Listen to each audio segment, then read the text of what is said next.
বুঝে শুনে যে মানুষগুলো মুসলমান পরিচয় জানার পরেও নামাজ পড়ে না, তার চাইতে বড় নিকৃষ্ট ডাকাত, অসভ্য, তার চাইতে বড় বেয়াদব আল্লাহর জমিন আর কেউ। এটা একেবারেই একটা অমানুষ, বেনামাজি একদমই অমানুষ। এটা মানুষও না, মানুষের জাতও না, এটা তে কোনো মানুষও না, মানুষের জাতও না। এটা কোনোভাবেই এটা কোনো মানুষের জাতে পড়ে না। এটা বেনামাজি কোনো মানুষের জাতে, মানুষের কোনো কোয়ালিটি তার ভিতরে নেই, ইনসানের কোনো গুণ তার মধ্যে নেই। বলে ভাত খায়, ধরো বেটা, ভাত তো জানোয়ারও খানা খায় বেটা। মানুষ হওয়ার গুণ কি আছে সেটা বলো বেটা।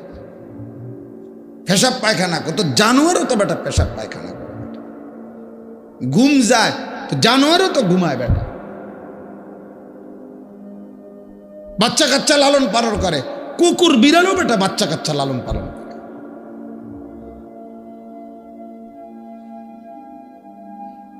জানোয়ারেরও বাচ্চা হয়, যৌন চাহিদা পূরণ হয়, নইলে গরু ছাগলের বাচ্চা হয় কেমনি?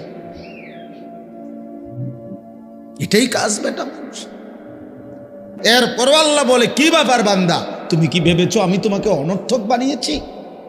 তার মানে তুমি ইবাদত করছো না কেন? তুমি নামাজ পড়ছো না কেন বান্দা? তুমি আল্লাহকে ডাকতেছো না কেন? তুমি আখিরাত ভুলে আছো কেন? তুমি পরকাল ভুলছো কেন বান্দা? বিষয়টা কি? তুমি কি মরবা না? আমি আল্লাহর কাছে কি ফেরত আসবে না? কি মনে করছো বান্দা? তোমার দাদা কই গেল? এই জমিনের উপরেই তো ছিল। তোমার বাপ কই গেল বান্দা? সে তো জমিনের উপরেই ছিল। তোমার বড় চাচা কই গেল? সে তো জমিনের উপরেই ছিল। কত অহংকারী বাদশাগুলো কই গেল? তারা তো এই জমিনের উপরেই ছিল। ফেরাউন নমরুদ কোথায় হারিয়ে গেল? ফেরাউন নমরুদ কেন মরে গেল? টাকার অভাবে, চিকিৎসার অভাবে, সম্পদের অভাবে, ক্ষমতার অভাবে, পদ হারানোর কারণে।